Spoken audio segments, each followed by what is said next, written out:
ઉમાર્ધંગમ ભ્રગદભંગમ શીશ ગંગમ સોહિયમ ધ્યાનેન ધ્યૈનમ દહનમૈનમ અર્જૈત્રિનૈનમ જય હરમ જય હરમ ઉમાર્ધંગમ ભ્રગદભંગમ શીશ ગંગમ સોહિયમ એવો ભગવાન ભોળોનાથ આજે શિવરાત્રીના દિવસે ચારણ તરીકે મારી માં શારદા મને બોલાવે છે. હું વ્યક્તિગત યોગેશ ગઢવી નથી બોલતો, પણ જગત આખા વિશ્વનો સર્જક દેવાધિદેવ મહાદેવ છે. એને જે દિવસે માં ઉમા સાથે વાત કરવાની ઈચ્છા થાય ને, ત્યારે મારા જોગી રાવળ સમાજના આપ સૌ ઉપસ્થિત ભાઈઓ બહેનો સાંભળી લેજો. દેવાધિદેવ મહાદેવને જે દિવસે માં ઉમા સાથે વાત કરવાની ઈચ્છા થાય ને, ત્યારે એનું ડાક ડમર વાગે છે અને એનું માધ્યમ મારો આ જોગી રાવળ સમાજ બને છે. સાહેબ, સમાજ બને છે. આ કોઈ સમાજ નથી.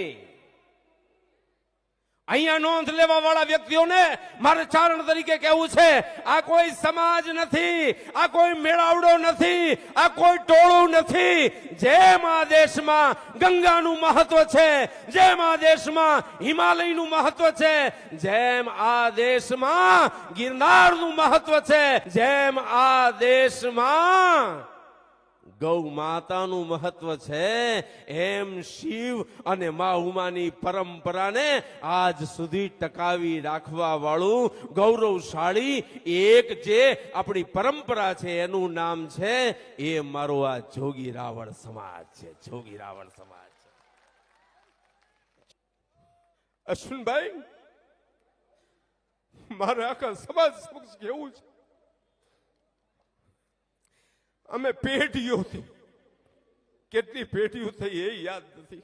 અમારી માને અમારે બોલાવાની હોય, અમારી માએ હુકમ કર્યો કે મારા બાપ તારે તરવાડો દેવો પડશે, અને એ અમે પેઢીઓથી મોગલને તરવાડો આપી છે ને, એ તરવાડો આપવા માટે થઈ મારા ગામ મૂળીમાં મારા દાડી કે એટલે અમારે આખા ઘરને 10 ધક્કા ખાઈને કેવું પડે, રાવળદેવ તેરસે તરવાડો છે, બાપા ડાકલો લઈને આવજો, બાપા ડાકલો લઈને આવજો. અમે તો કાયમ તમને બોલાવ્યા છે. અમારી મોગલને વેણે વાતો કરાવવા વાળા તમે બધા છો. અમારી મોગલે વેણે વાત કરી છે એ તમારા થકી. અરે મને કહેવા દો, હું તો ચારણ છું, કોઈના બાપથી બીતો નથી. મારે ચારણ તરીકે સત્ય સ્વીકારવું છે.